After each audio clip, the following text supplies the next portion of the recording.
Hey, what's going on, guys? This is AndrewChicken, and welcome back to another YouTube video live recorded on Twitch. We are going to be checking out the Monstercat update notes, which are the update notes for the next upcoming patch, with Betty la Bomba, the Bomb Queen, a map rework.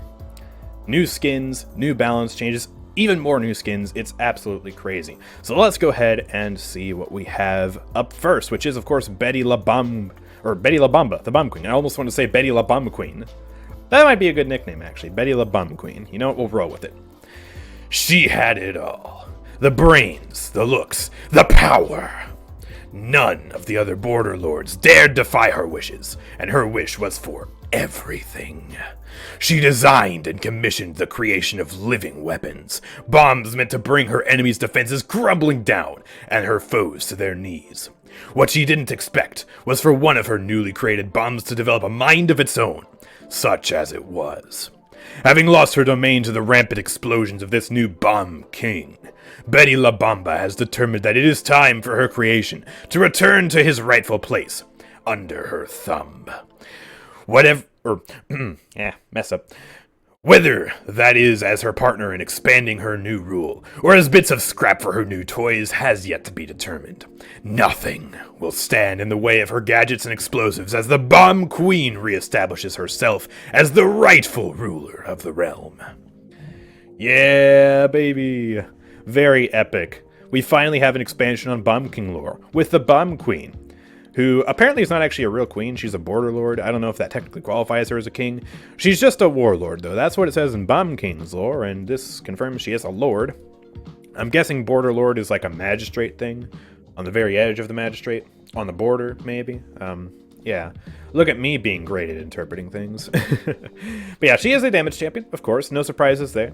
I mean, if some people were saying, like, hey, she's really big, so she must be a tank, right? No, we just had a tank, so we're going to get a damage champion now.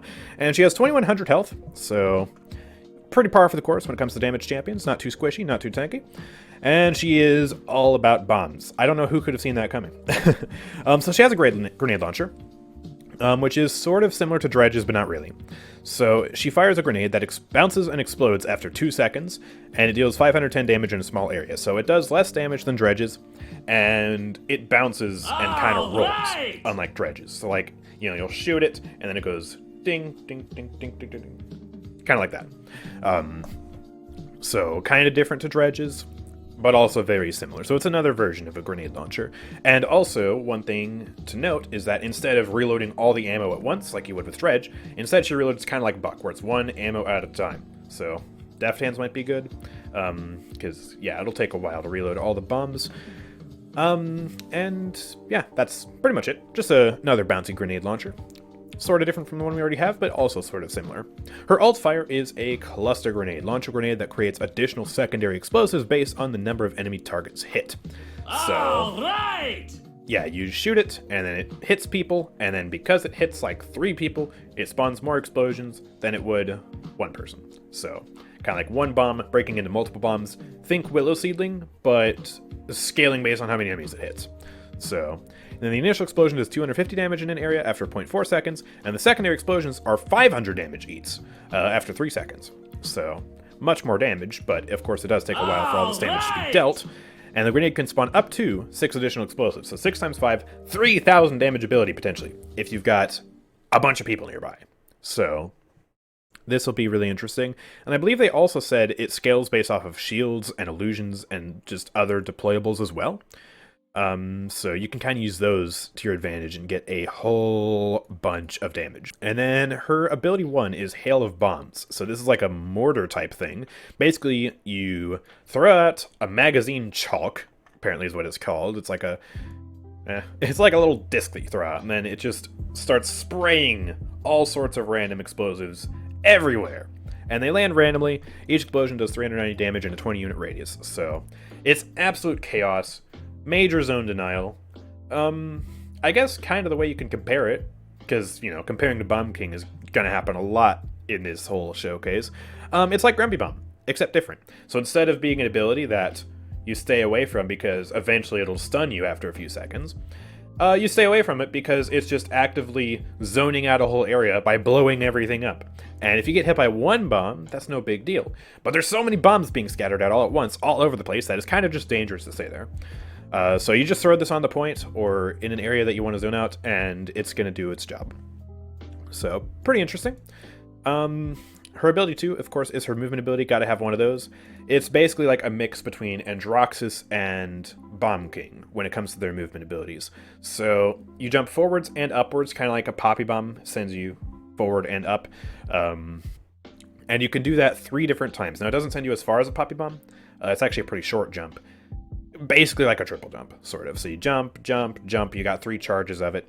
And it also does a little bit of damage to enemies that are nearby. It's not a super big damage ability. It only does 300 damage and is short range, so you wouldn't use it for damage.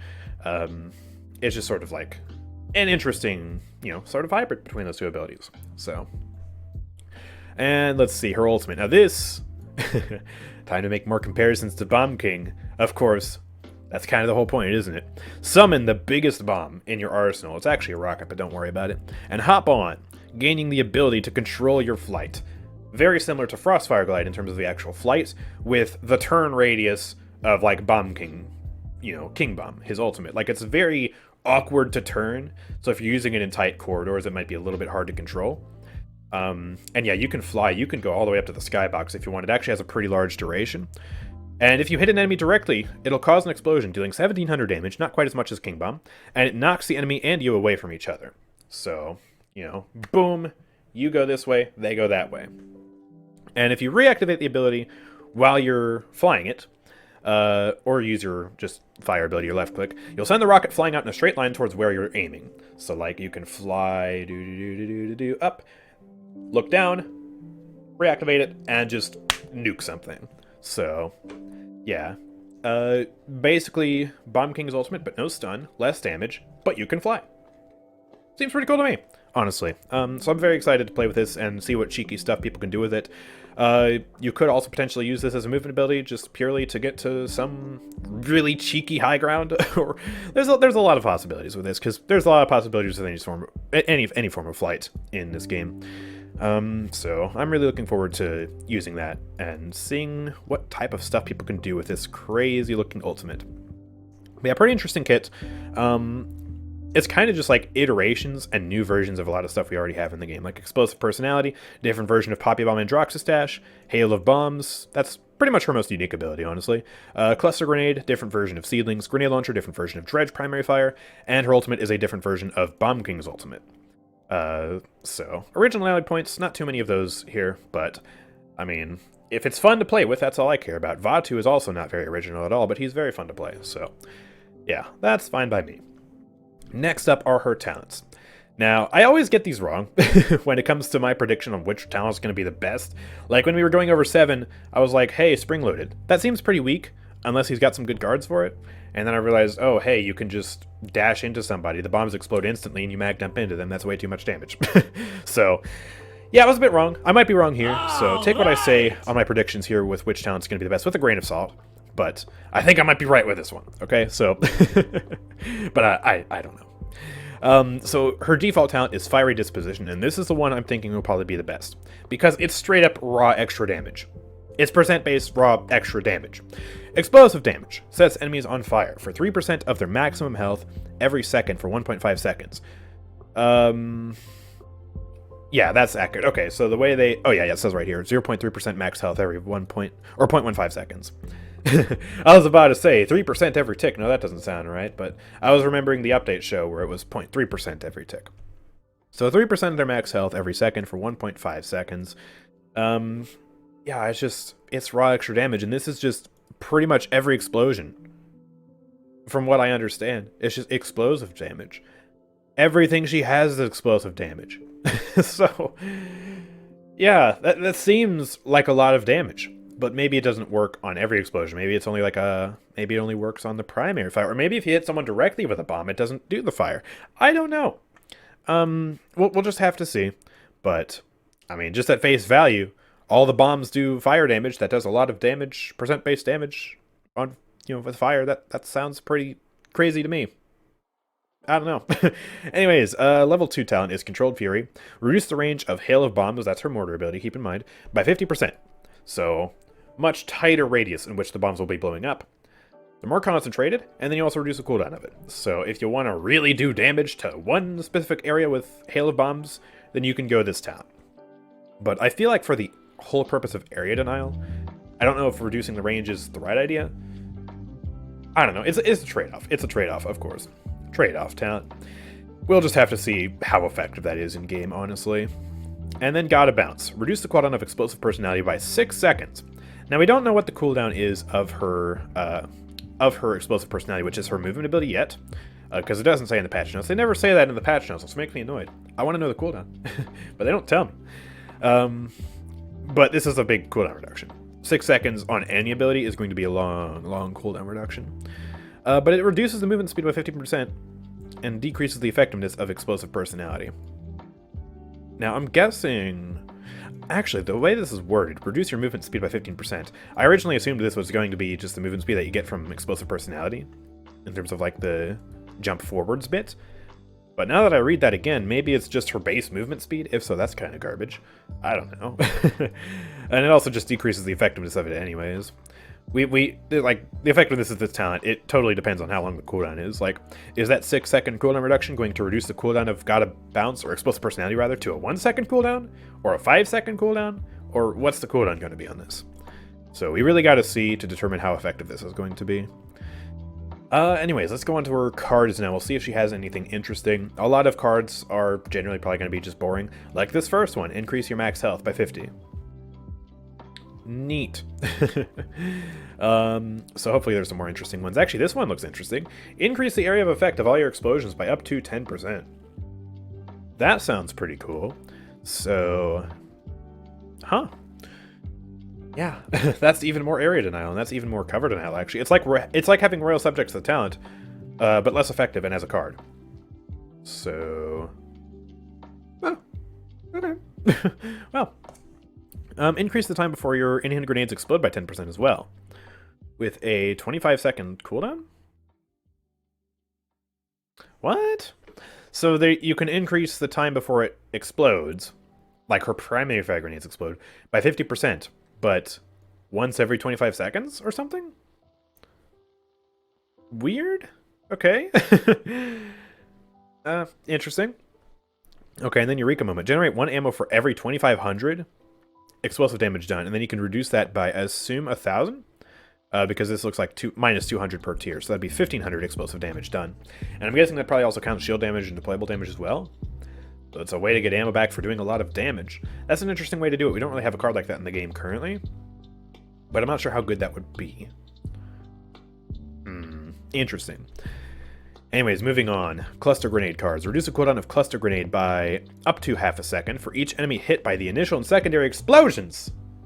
Yo! That's the Scorn card, but on the new Scorn now that Betty la Bomba has. And that could be really good. Just like it is on, Willow Seedling if you go Scorn. We need to see how easy it is to hit people with Cluster Grenades. Because you can test that against test dummies all you want. But real players are going to dodge and weave, and they're going to try and block that as hard as they can. And this one for sure is probably not going to apply to shields. Because, well, it's enemies, not shields. So, you couldn't cheese this, I don't think. But, yeah, that looks like it'll be really good if you want to go for like a Cluster Grenade spam build. Heal for up to 50 for each enemy hit with the initial and secondary explosions. Okay. So that could be some good self-sustain. Could be some interesting self-sustain. Again, it depends on how easy or hard it is to hit people with the secondary explosions, really. Because the initial explosion will probably be pretty easy to hit people with. But the secondary explosions, those have a long, fuse. So, yeah, maybe it'll be not that reliable. Increase the explosion radius of Cluster Bomb's initial explosion. Okay, the initial explosion, not the secondary explosions. So the one that does less damage by up to... what's 7 times 5? 35%. Sorry, brain had a fart there for a second. That could be helpful with getting more cluster bombs, because the more people you hit with the initial explosion, the more cluster bombs you spawn. So that could be helpful. And then Ride the Rocket. Increase the base damage done to shields and deployables by your Cluster Grenades explosions. Okay, so this isn't percent base damage, this is just base damage, but it would let you destroy shields and deployables more with it. And I'm assuming that Bulldozer and Wrecker wouldn't apply to Cluster Grenades anyways, because it's not your main weapon. So this could be helpful as kind of a tank buster thing, Imagine just throw Cluster Bomb on point. You hit barrack turrets and his shield, you spawn 6 cluster bombs, and they just absolutely wreck his entire thing. Could be good. I don't know. Again, it's only 30 damage per, but I guess that's, 150 damage, pretty sure, extra on top of the 600, so. And per bomb, that really adds up. Anyways, next up, we've got half the cards remaining. Increased explosion radius of hail of bombs explosive. There's a lot of radius cards.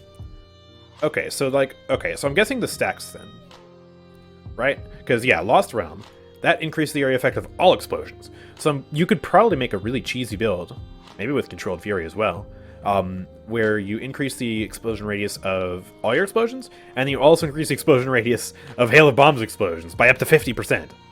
So then you just have this massive, Ascension Peak level point denial. You just throw it in the middle of Ascension Peak, it denies the entire room. Right. Maybe. That sounds pretty ridiculous, honestly. Increase movement speed after activating Hail of Bombs. Okay, pretty typical card. Increase the travel speed of Hail of Bombs when deploying it. Okay, so that'll probably help you throw it farther then. And reduce the cooldown of Explosive Personality by up to 30% after activating Hail of Bombs. So you use your movement ability to get in, throw a Hail of Bombs, and then you'll be able to get out quicker. I wonder how... that probably wouldn't pair well, actually, with God of Bounce. If it does diminish it to like a 1 second cooldown then, because that sounds kind of a little bit too excessive. Interesting, though. Very, very interesting stuff. And finally, Explosive Personality. This is her movement ability. Increase the lateral movement from each use of Explosive Personality by up to 50%, and increase the vertical movement from each use of Explosive Personality by up to 50%. So 2 separate cards to make you go farther. One makes you go more horizontal, one makes you go more up. Interesting, you could use the 2 of them in tandem, maybe with this talent here, and just fly around the map like crazy. Again, it all depends on that cooldown. There's also heal after activating Explosive Personality.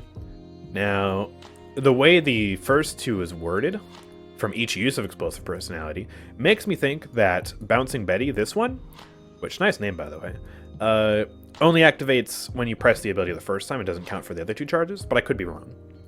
And then also increase your air control after using Explosive Personality. That could be good. Maybe. Possibly. Potentially. Could be cool. Maybe. Possibly. Potentially. Interesting. So, a lot of interesting cards. A lot of Explosion Radius cards, which I think is pretty interesting. Like Explosion Radius cards, cooldown reduction cards. She definitely seems like she's here to just say, screw you to double tank, double support comps, and stuff like that. Like the percent base damage, the sheer volume of explosions and area denial, and the fact that you're encouraged to build for explosion radius to really just hit everything. That seems interesting. Ying is screwed, Grok is screwed. Yeah, a lot of those champions are going to be screwed by this. Like, imagine running Totemic Ward Grok into Bomb Queen here. And she just absolutely... You have to put all 3 of your totems on point, right? To heal yourself and your tanks. And then she just throws 1 hail of bombs on the objective. With you can run 5, and your day is ruined. Sorry, there's no coming back from this. Or she throws 1 cluster bomb, and because you put 3 totems on the point, that artificially spawns more cluster bombs, which then do increased damage to your deployables with Ride the Rocket. Oh goodness, they're so screwed. However, another point. This is specifically for ranked. Or, I guess you could also say it in casuals too, but if you're wanting to play damage Grok and ranked against a Ying Barrack, do not pick this champion on your team, because she will make it harder for your Grok to do things. So there's going to be some interesting counterplay there, I guess. I guess you have to be careful when you pick her, but she seems very powerful against, the type of meta we're in, which is just hey, let's run double support, let's stick together and just not die. Well, hey, screw you, I have all the area damage, and I light you on fire, and yeah, you cannot avoid my explosions. Hello, I am Bomb Queen, and oh my goodness, just realized the amount of explosions. The fact that, yeah, the area of effect of everything can be increased. Goodness, that might be annoying to fight. I hope she's not annoying to fight, because 7's annoying to fight with his Magna spam thing. Ozan, of course, literally OP. I mean, not as OP anymore, but he's still, a very strong tank. He's annoying to fight. Sati's annoying to fight. A lot of the champions have been fun to play, but annoying to fight. I hope she's not annoying to fight, but oop, crap.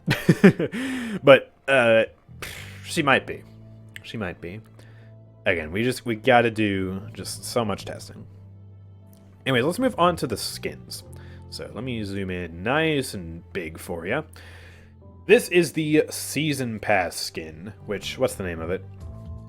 Queen of Diamonds, the limited Season Pass skin. So if you own the Season Pass, then you'll be able to buy this skin.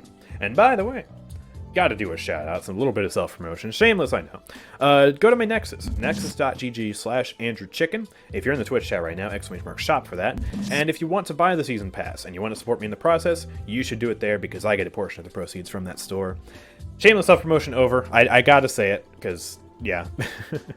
But yeah, this is a really lovely looking recolor. I love the color profile. I like the extra texturing she has, like the checker pattern on her leggings and her clothes. Looks really cool. So I'm excited to get this skin. I'm excited to use it. In my opinion, it's the best skin she has. Just based off the splash arts alone, again, we have to check it out in-game. Next up is Royal Explosive. If you like pink and you like buying skins for gold and not crystals or anything, then yeah, this skin is for you. Personally, I'm not a big fan of dumping pink on everything. Like a lot of the just solely pink skins in the game, I'm not a big fan of. I still have haunting flashbacks from when they added the completely pink Egyptian skin for Tiberius in the game. It just looks horrendous, if you ask me. This doesn't look that level of bad, but it's still just not my favorite color scheme. But that's entirely subjective. If you like pink, here you go. It's fantastic. Moving swiftly on to our last skin. Golden Betty la Bomba.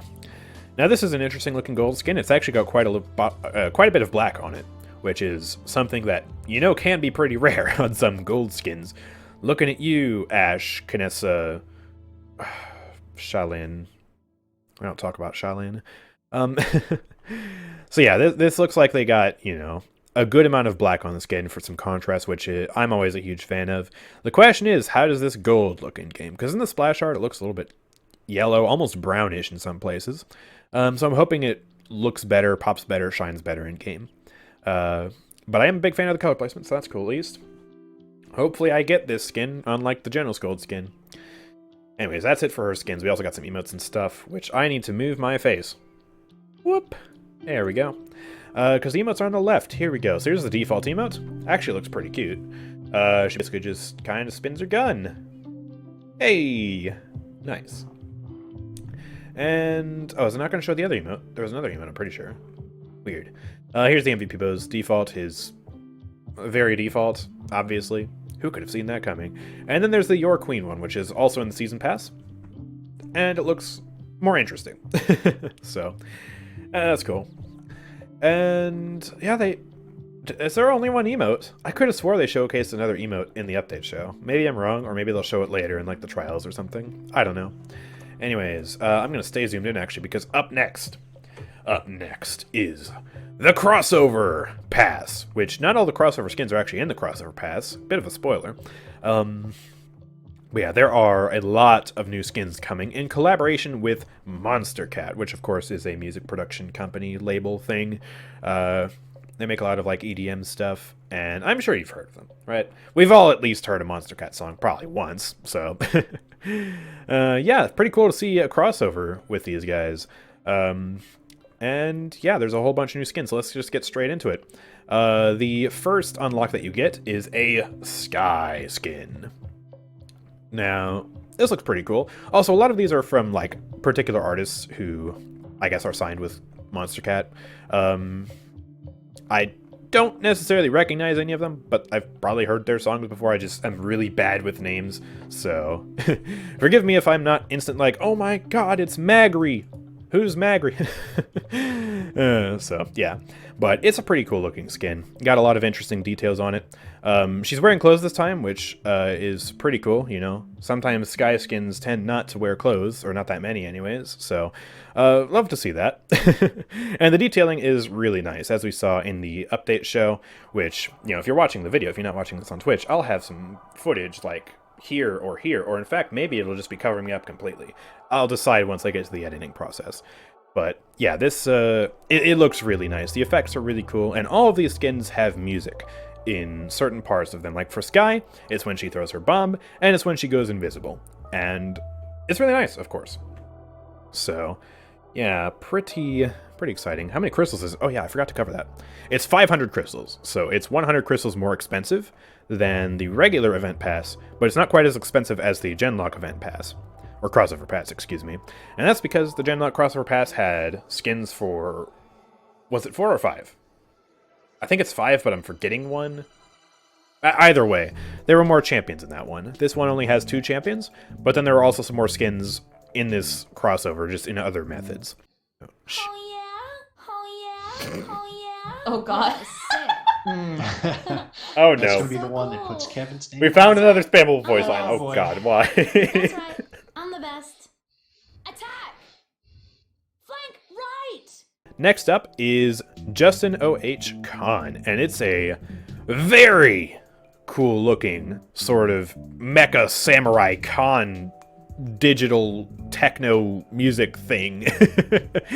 Hard to describe it in a succinct and, compact amount of words, but it looks fantastic.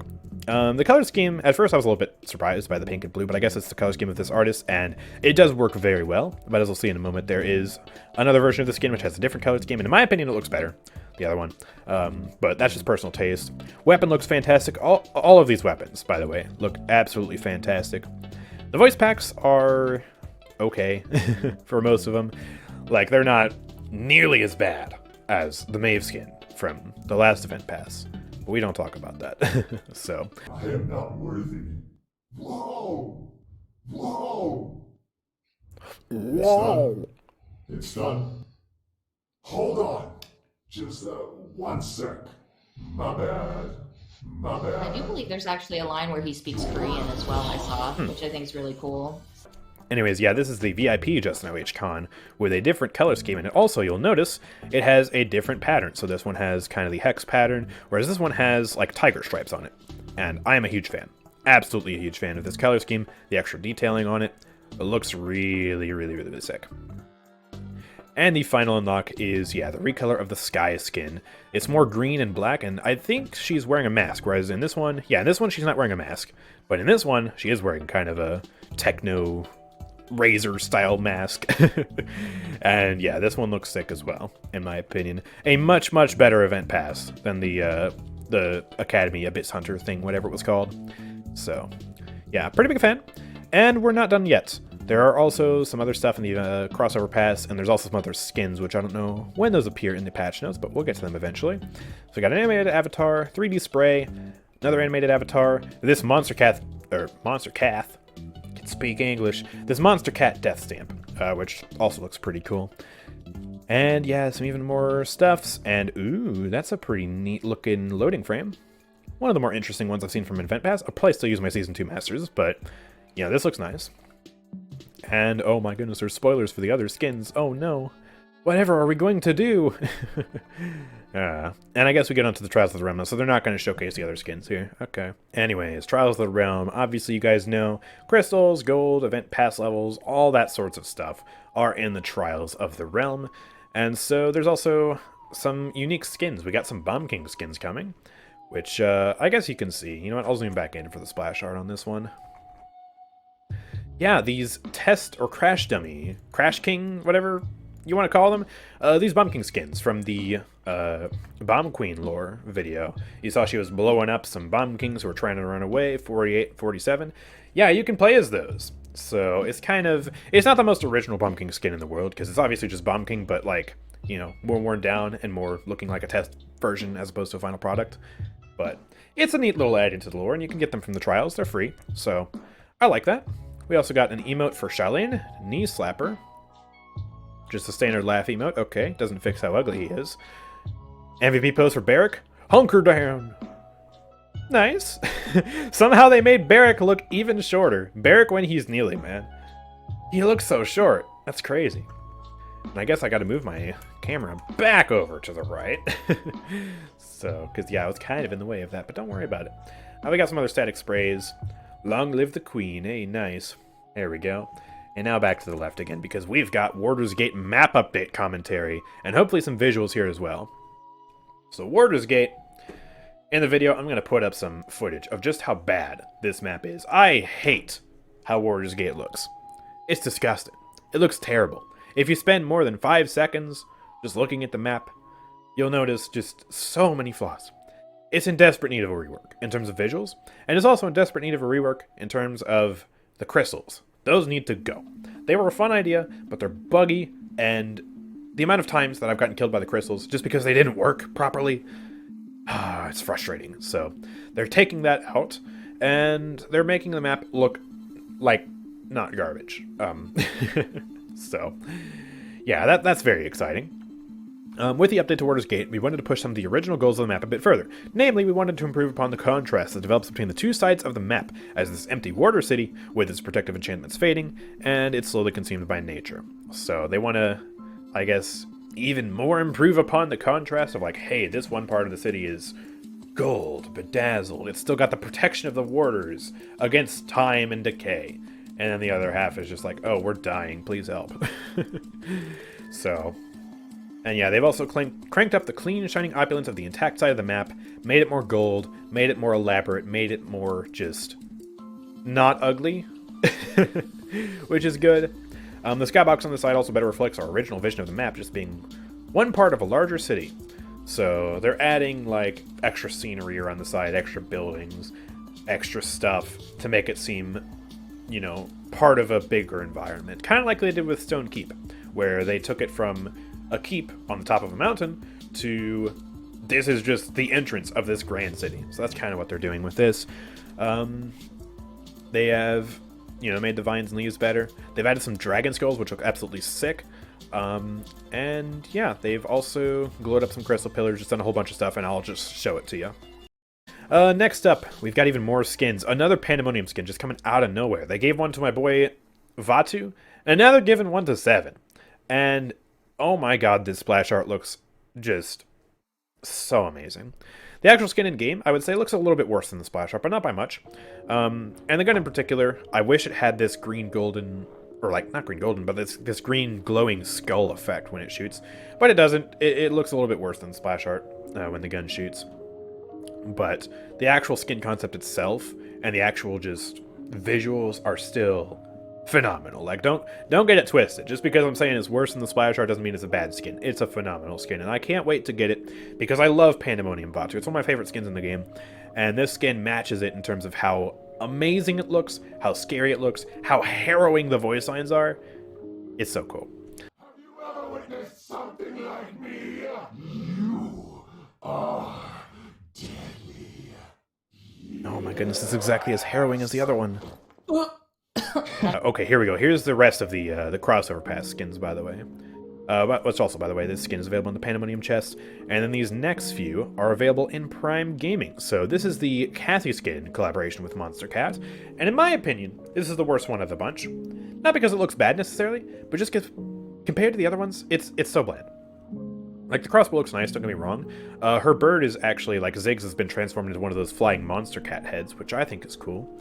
But in terms of the actual clothes she's wearing, like, they're well made, they're well modeled, the patterns are cool, but it's just not as interesting to look at as the Khan skin, or the Skye skin, or as you'll see in a moment, the Koga skin. Yeah, that's me. Who's that breathing? Here comes the drop. You killed it. Bangin', bangin', bangin'. LOL. Yeah, this one's probably the least exciting of the bunch. And then after that, yep, speaking of Koga skin, he's a slasher. He's ready to kill ya. He's the edgelord of this whole collaboration, I guess. Got a spooky mask, got a spooky sort of serial killer vibe, and the voice lines and the effects on this skin are particularly top-notch. Well, the voice lines, I mean, they're the best out of this. I wouldn't say like top-notch in terms of all the voice lines. I'd still say Pandemonium VII is probably got the best voice lines of this particular update. But in terms of the crossover, the voice lines are still good.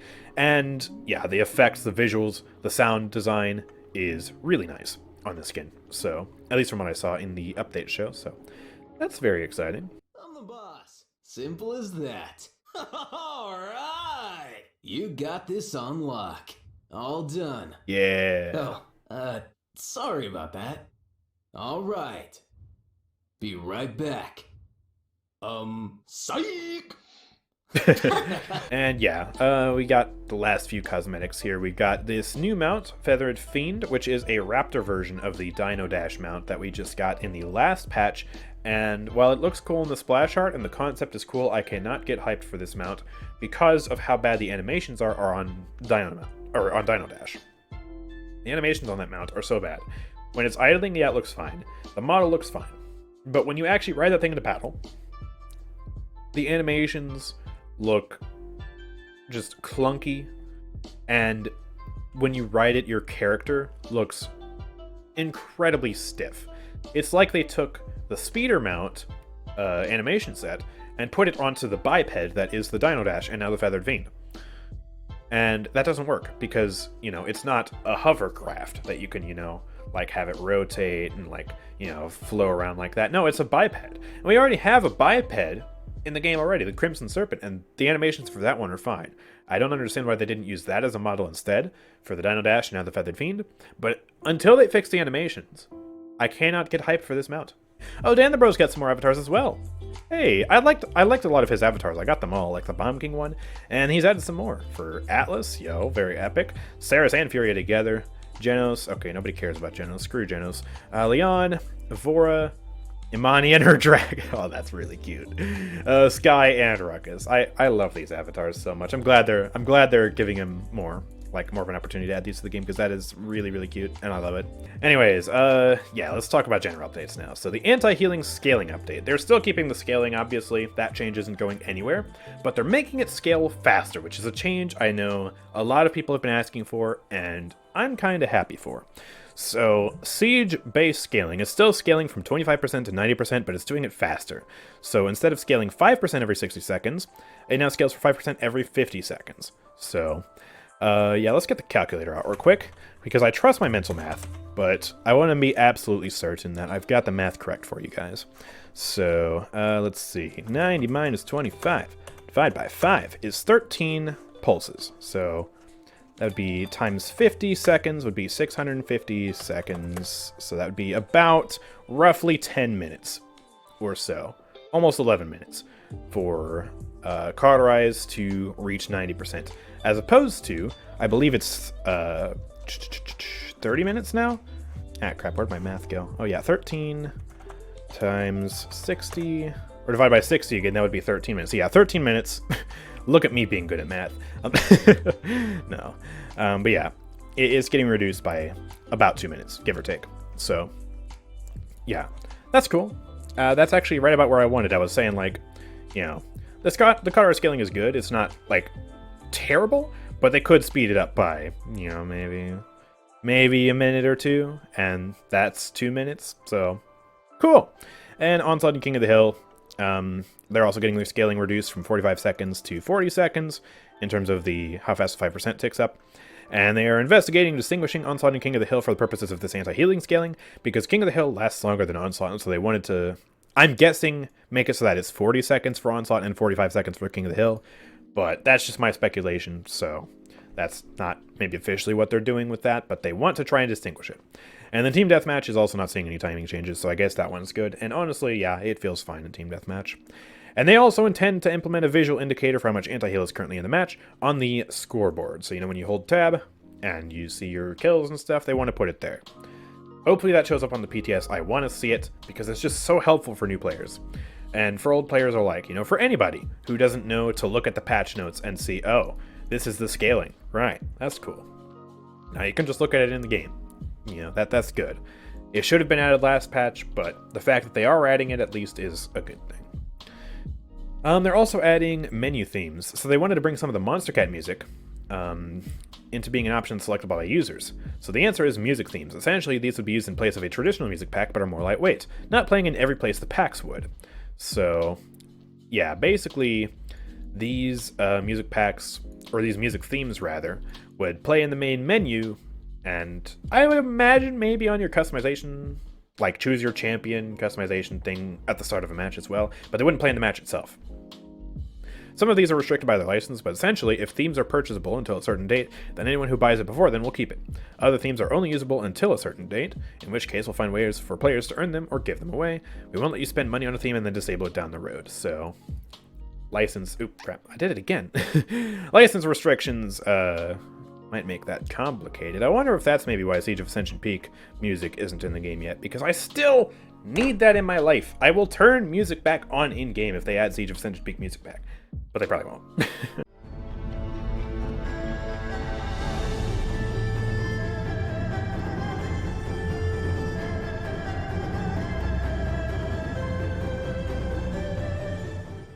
But I hope they do, but they probably won't.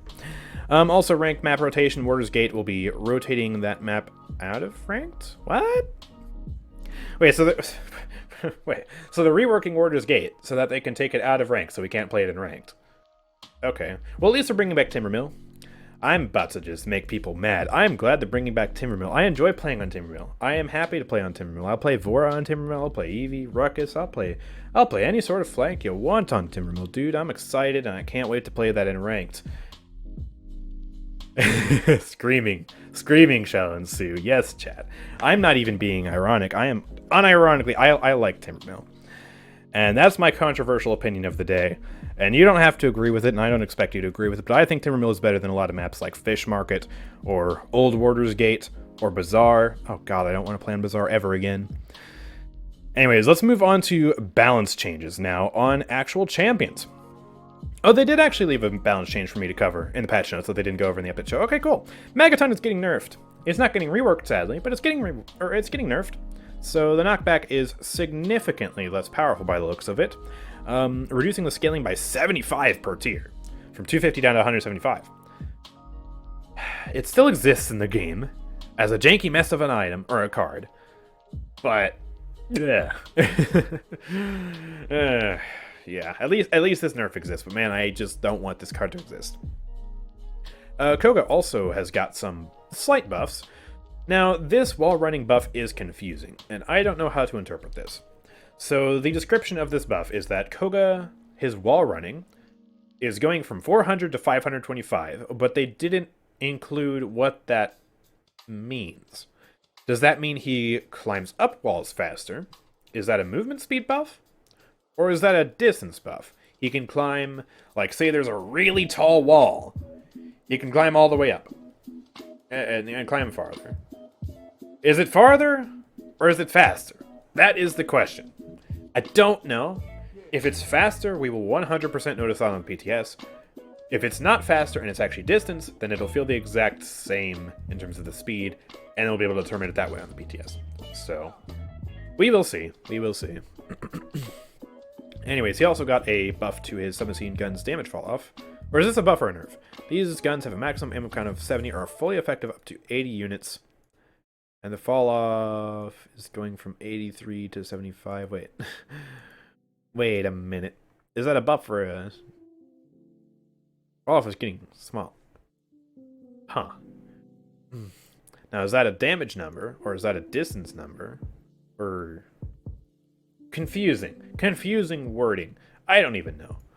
Maybe I'm just having a brain fart. Anyways, moving on. Binary Star is getting nerfed. Genos, man. My guy is getting just his one viable playstyle, Binary Star, nerfed. And honestly, it'll probably still be good. So they're changing the refire time on Star Splitter to be 0.5 seconds instead of 0.4 seconds. So instead of firing 3 shots in 1.2 seconds, you fire 2 shots in 1 second. So yeah, a little bit of a fire rate nerf. He's going to be doing a little bit less damage. Honestly, the damage is probably going to be very comparable to his, regular rifle now, because the damage disparity between the two wasn't that great to begin with, and this is going to bring them even closer together. There is still an advantage to Binary Star, however, in that you're consuming way less ammo, so you won't have to reload in the middle of a fight pretty much ever with Binary Star, so there is still that reason to go it. But yeah, it is a nerf nonetheless. So he's still a crap solo healer. Luminary, I mean, it exists, but there are so many other better options. Power Cosmium's a joke, buy Rezil, and that means nothing. And yeah, this Binary Star is now hurting as well, but I think it'll still be fine in the long run. Lex and Vivian aren't really getting a buff necessarily, but just a sort of a quality of life thing. The screen shake is getting reduced by 15%. I guess it's technically a buff, because it might make it a little bit easier for you to aim. But it's not like the recoil is getting tighter or anything like that. So you'll still have the same weapon spread. It's just it'll be easier to see what's going on, and it'll be easier to, aim just in general. So yeah, that's cool. Yeah, nothing really more to say there. Octavia is getting some slight buffs at Distortion Field, so the slow is getting ever so slightly increased from 10% to 15% on her Distortion Field. But then she's also getting a buff to Asymmetrical Warfare. So the healing is going from 100 to 125 per tick, and the damage is going from 125 to 200 damage per tick. Now, that's pretty good. It's still not going to be like a super good, oh, Octavia main healer now. Obviously not. But that damage number is getting increased pretty significantly. So you could maybe see an Octavia throw a Distortion Field at you, get those ticks of damage going, and she's shooting you all the while, and that extra damage will really add up.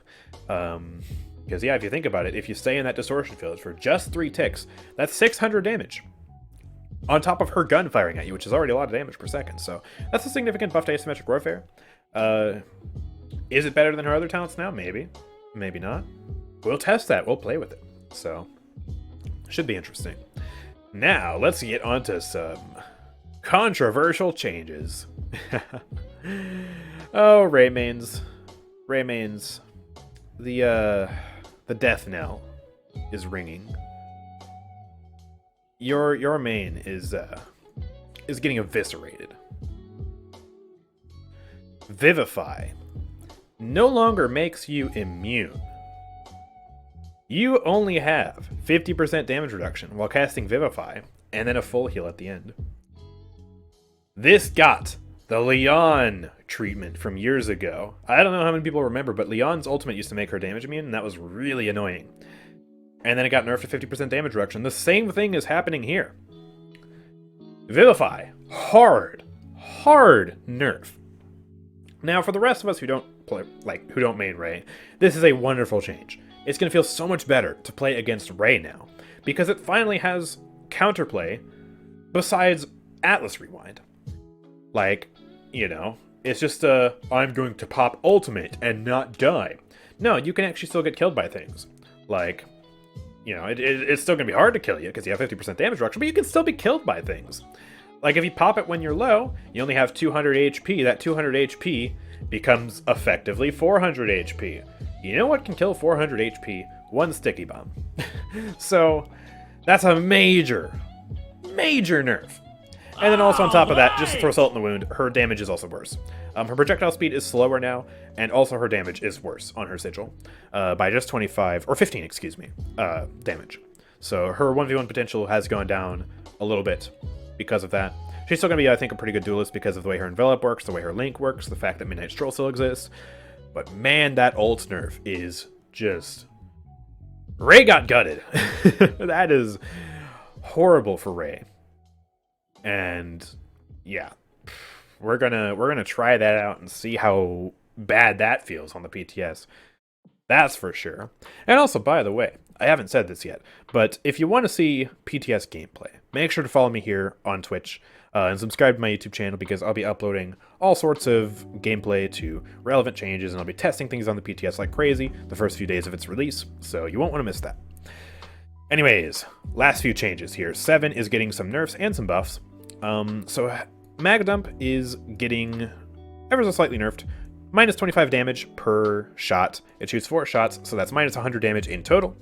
So you might not be one-shotting as many people anymore, but it's still just excessive amounts of damage. Right. Especially if you rush reload speed and you grapple someone, which of course the grapple's doing 300 damage, and you grapple them into your bombs, which then does excessive damage. It's still going to be extraordinarily annoying. Decree 77 got buffed, which his ultimate, I think everyone agreed, was weak because of how long it took to mark someone, and the timing change reduced the time to mark enemies while ulting by 50%. So it's, twice as fast now. You can mark people much more reliably, and that's a good thing. And explosive dodge. Sadly, you can't destroy his bombs, and that makes me sad. Because pretty much everyone I talk to is in agreement, yeah, you should be able to destroy his bombs. Like you can destroy a sticky bomb, or Sati's decoy, or anything of that nature. But you can't.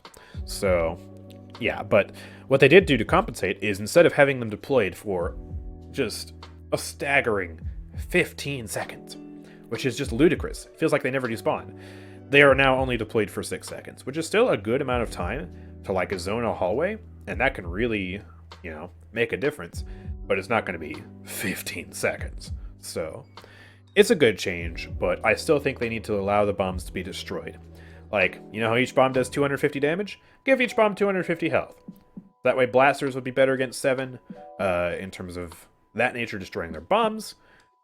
But, you know, obviously, blasters generally have less single target damage than a single target person hit scan who can only destroy 1 bomb at a time, so it'd kind of be like a trade-off or something. I don't know. Could be helpful. You know, would feel nice to play against.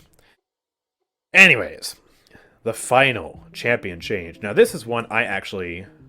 another controversial opinion. I guess I have 2 controversial opinions today. Burn Monster did not need this change, and this change is going to kill Burn Monster. The talent no longer cripples enemies, just straight up. The cripple on Burn Monster is gone. That was one of the major reasons to pick Burn Monster. Yeah, you pick it for the damage is nice, but also you pick it because you're going up against a ROM player and you want to stop him from running. You're going up against a barrack, you throw the fire on point, you're destroying his whole setup, and also he can't, you know, he can't rocket boots out of it. So the cripple was really helpful, but there was still pretty good counterplay to it. Buy Nimble, use a movement speed card, and just walk out of it. That's it. Just walk. Hold W. And if you're playing Yagroth, I mean, I don't care. I don't want to speak to you. But yeah, just, you know, just walk. Just walk. And so now this has made it so you can also use your movement abilities to get out of it. And so even though it does increase your damage and apply an anti-heal, you're gonna get that damage even less now. It's gonna be like regular fire pretty much, where like, yeah, it's so easy to get out of it. So I'm not a fan of this change. You're gonna see more damage reduction Tyras for sure, which is what I was generally already playing anyways, because spamming 20% damage reduction, having a bunch of grenades to finish people off is already really good, and they're just encouraging people to play that more and more now. And at a higher level of gameplay, if you can coordinate with your party or something like that, you could still go hunting party, which is a good talent. It just requires coordination. But yeah, Burn Monster is... ooh, it's not in a good state now. I don't like that. Anyways, that's all the balance changes in terms of champions. Let's move on to the final portion, which is bug fixes. So, we've got a lot of stuff. Ash. Fix an issue where Ash's burst cannon weapon would not always deal the correct amount of damage to enemies on a direct hit. Interesting. I haven't played too much Ash this season, so I didn't really notice that, but that's a good thing, because her damage is already really low on her burst cannon, and if it wasn't even dealing the proper amount of damage in the first place, that's bad. So, Azan, they fixed the issue where Azan's ultimate could apply its knockback effect to enemies who are crowd control immune. That was a really weird, goofy thing, and I'm surprised it took them this long to fix it, but at least it's fixed, because you're not supposed to be able to knock back people who are crowd control immune, you know? Duh. Fix an issue where Koga's exile skin was not purchasable. Who cares? Fix an issue, okay, where a skin was unable to be purchased. Who cares?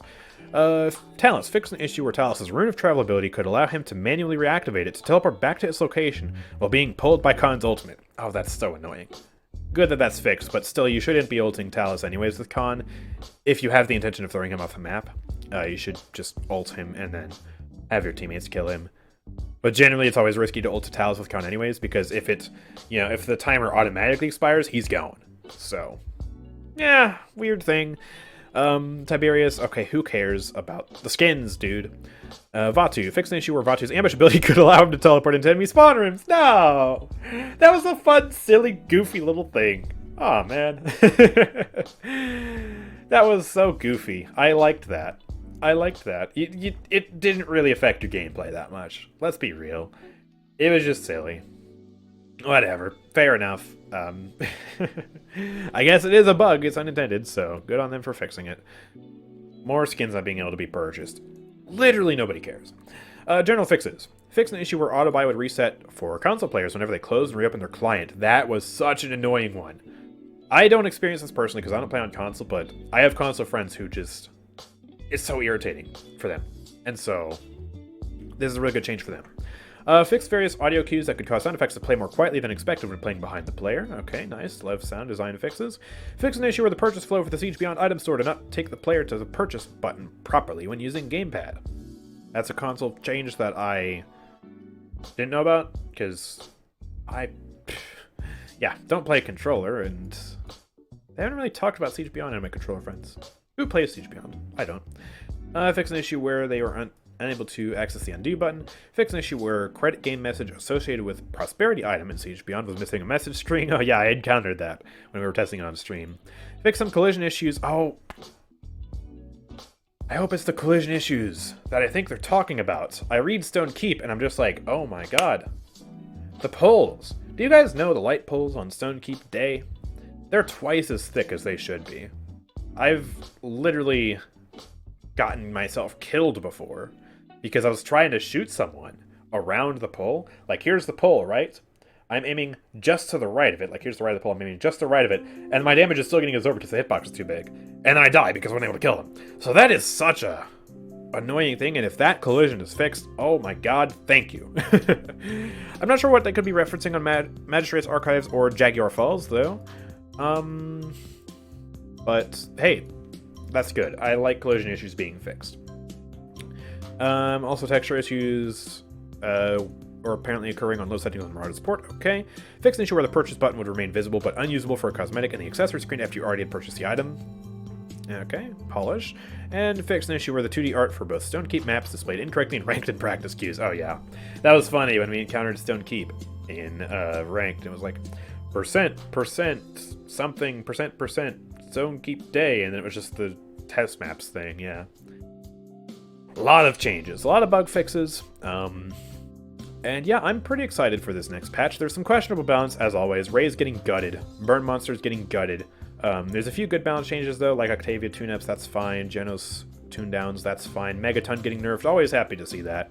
I am so stoked for the map rework for Warder's Gate. A lot of these skins are very exciting, and yeah, the new champion, I mean, as a Bumpkin main.